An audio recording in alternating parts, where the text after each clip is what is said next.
Hello, आप सबका welcome है मेरे यूट्यूब चैनल हिफास हिंदी में। आज हम आपको गोश्त की रेसिपी बताएंगे। तो पहले ये हमने सरसों का तेल डाला है, ऑयल भी डाल सकते हैं। और इसके अंदर हमने गोश्त डाल लिया, साफ़ किया हुआ है, और हमने प्याज़ों को गोल्डन ब्राउन करके तल लिया।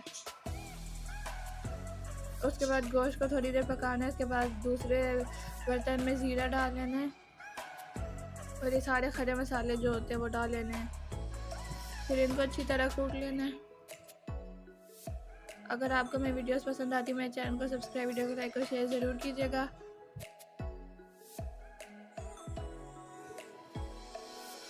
इनको अच्छी तरह आपस में कूट लें और ये फिर अदरक लहसुन का पेस्ट भी ऐड कर लेना है और ये जो कूटा था वो भी ऐड कर लेना है। उसके बाद ये जो मसाले होते हैं वही डाल लें, नमक, हल्दी, सूखे धनिया और कश्मीरी लाल मिर्च। उसके बाद अब इसके अंदर दही ऐड कर लेनी है 1 प्याली। अब इनको आपस में अच्छी तरह मिक्स कर लें और ये जो प्याज तल के रखे थे इनको एक जार में डाल दें। फिर इसको हमने मिक्स कर लेना है, आपस में पेस्ट बनाना है इसका। ये हमने एक मीडियम साइज़ का प्याज काट के रखा था। अब ये जूसर मशीन में जब डाल रहे होंगे इसमें थोड़ा पानी डाल लेने से वो मिक्स अच्छा हो जाएगा और पेस्ट भी अच्छा सा बन जाएगा। उसके बाद ये हम लोग ऐड कर लेंगे सालन के अंदर।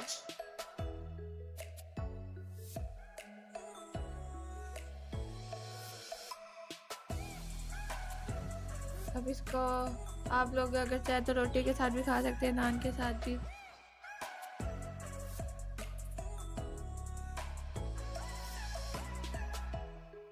इसमें 1 गिलास पानी का ऐड कर लेना है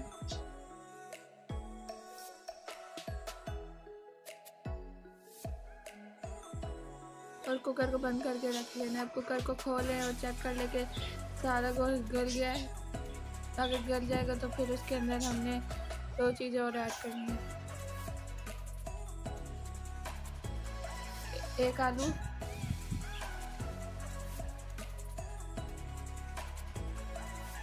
और ये होता है वो जो खुशबू के लिए डालते हैं, हमारे पास इलायची वाली थी तो वो डाल लेनी है और ये सूखे धनिया।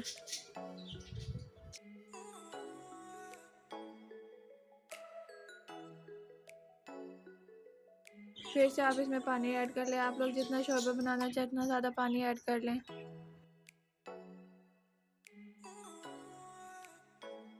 अब ये तैयार हो गया, इसको निकाल के खा लें।